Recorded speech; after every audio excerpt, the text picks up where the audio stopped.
Donc, question flash numéro 1, résoudre l'équation 3x moins 5 égale 1. Donc là, on s'occupe de moins 5. On vous rappelle, on va avoir les x à gauche et les termes sans x à droite. Pour éliminer moins 5, on ajoute 5 dans chaque membre. J'ajoute 5 à 3x moins 5, ça nous donne 3x. Si j'ajoutais 5 au membre de gauche, j'ajoute 5 au membre de droite, 1 plus 5, ça fait 6. 3x égale 6, je divise chaque membre par 3, ça nous donne x égale 2. On peut facilement vérifier avec x égale 2. 3 fois 2, 6, moins 5, ça fait 1. Alors, ici, on a 100 km par heure, donc je divise par 100 km par heure pour passer de 100 km à 1 heure.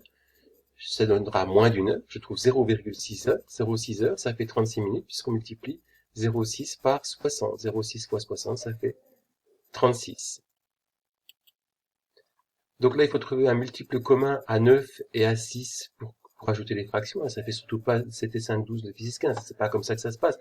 On ajoute les neuvièmes avec les neuvièmes, les sixièmes avec les sixièmes, et là, on ne peut pas tout avoir en neuvième ni en sixième. On va mettre en 18e, qui est un multiple commun à 9 et à 18. Les multiples de 9, c'est 0, 9, 18, 27. Les multiples de 6, 0, 6, 12, 18. Donc le premier multiple commun qu'on a entendu, c'est 18. On écrit en 18e. 7 neuvième, c'est 14 18e. J'ai multiplié 9 par 2, je multiplie 7 par 2. 5 sixième, c'est 15 18e. J'ai multiplié 6 par 3, je multiplie 5 par 3. 7 neuvième plus 5 sixième, ça fait donc 14 18e plus 15 18e égale 29 18e.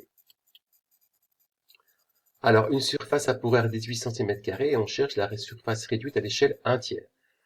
Alors, on applique cette propriété qui dit que si les dimensions sont multipliées par k, les aires sont multipliées par k au carré. Ici, k, c'est 1 tiers. 1 tiers au carré, c'est 1 tiers fois 1 tiers. On fait 1 fois 1, 3 fois 3. Donc, 18 cm² fois 1 tiers au carré égale 18 cm² fois 1 neuvième. 1 fois 1, 1. 3 fois 3, 9. 18 divisé par 9, ça fait 2. Donc, 2 cm². Ici, on est dans les volumes, un solide qui a pour volume 20 cm3, et on cherche le solide agrandi à l'échelle 10.